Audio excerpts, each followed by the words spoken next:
અમદાવાદમાં નાબાર્ડના ગુજરાત ક્ષેત્રીય કાર્યાલય દ્વારા આજથી 3 દિવસ માટે સહયોગ મેળાનું આયોજન કરવામાં આવ્યું છે। સહયોગ મેળામાં ગ્રામીણ કારીગરો અને ઉદ્યોગ સાહસિકો, ખેડૂત ઉત્પાદક સંગઠનો, સ્વસહાય જૂથો તેમની હસ્તકલા અને ઉત્પાદનોનું પ્રદર્શન અને વેચાણ કરવા માટેનું એક તેમને મંચ મળશે। મેળામાં 11 રાજ્યોના 100થી વધુ સ્ટોલ છે। મેળાના ભાગરૂપે નાબાર્ડે ઉત્પાદકોને બજાર સાથે જોડવાના સૂત્ર સાથે બાયર સેલર બેઠકનું આયોજન કર્યું છે।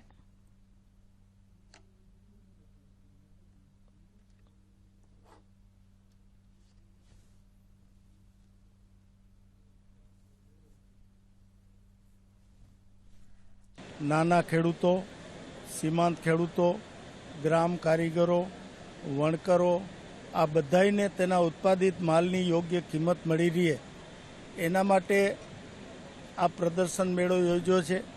અહીં ઉત્પાદકો અને ખરીદનારાઓ આ બંને વચ્ચે સીધો સંપર્ક થાય અને વેચનારને એના ઉત્પાદનની યોગ્ય કિંમત મળી રહે એવા હેતુસર અને પોતાના માલની समग्र विस्तार में पब्लिसिटी थाय। गुजरात के जो उत्पादक हैं, चाहे वो कृषि क्षेत्र के हों, चाहे आर्टिजन हों, वीवर्स हों, हैंडीक्राफ्ट वाले हों, उनको हमने बुलाया है और कुछ 10 राज्यों से भी करीब 40 स्टॉल लगे हुए हैं और इन उत्पादकों को प्रोत्साहित करें, ज़्यादा से ज़्यादा सामान खरीदें और उनको उत्पादक को भी बताएं कि उनकी ज़रूरत किस तरह की है, जिससे आने वाले दिनों में वो अपने उत्पाद में सही सामंजस्य ला सकें।